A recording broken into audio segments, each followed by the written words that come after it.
process. When I make my own art, I make a choice to discard a lot of information. So I will start with a wider picture and it will get narrower until it actually focuses on a particular idea. And in the process of that creation, or these ideas might come and they get flung away until it's more concentrated into what I want to do. So with this painting, I had a particular idea that I wanted to do. So I kind of see it as an idea, and then I have to start the process of trying to make it happen. So in this instance, I worked with some models, and I considered the site that I would like to place those models in. And so I had a few different options. So I thought, oh, this might work, this might work, this might work. So I might try a range of them and then go, okay, now that I can actually see that from here onto here as a photograph, that's not really what I'm after. So it's kind of like it's a loose idea, and there's possibilities, and eventually that will become discarded. Okay, that was an idea that isn't going to work, but I think this one will be better. And then that becomes a little bit more focused.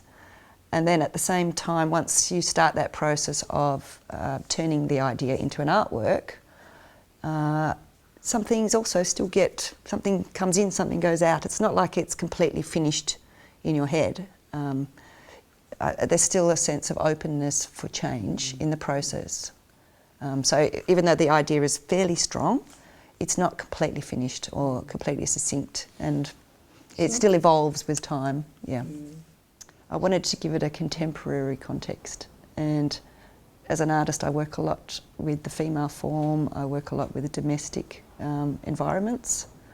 So it seemed a natural location to site it in a bedroom, and I know in terms of that point of separation from people, that often the bedroom is the place where a lot of people finish their life.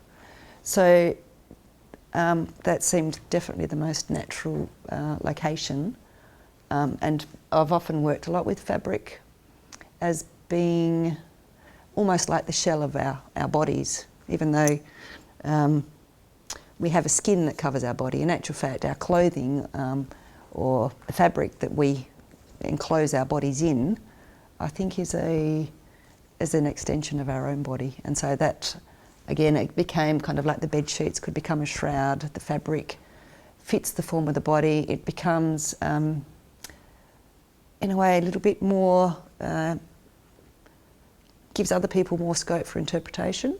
So by using the sheet as a shrouded garment, it could become contemporary, but it wouldn't have to cite it into a very particular time frame, if that makes sense. So that was quite important for me, and I love working with fabric as a substance. I think it's about the body. So that was kind of a lovely opportunity to do that. I think I was saying to you earlier, I think there is something about our particular time of life where we have dealt with people's passing. We've had to mourn, grieve, come to that point of understanding that there is a point of separation that is astoundingly powerful, because it's life and then it's death, and it's amazing as a point to try to capture. In my mind, I was trying to feel, trying to understand, and I do understand. I've had to deal with people that have passed in my life, to try to capture that as an essence of somebody having to deal with a figure that had passed away. And I guess by having it in the bedroom, it's that idea of if something's coming off the cross, this is the figure. So while you have a figure on the cross, it becomes an iconic form. Once it's off the cross, it doesn't have that sense. It becomes about humanity, it's about people. So the shrouded form, that point of contact between two people, and obviously cited as the Stations of the Cross, we know that this person has passed away, and this is somebody who is dealing with that.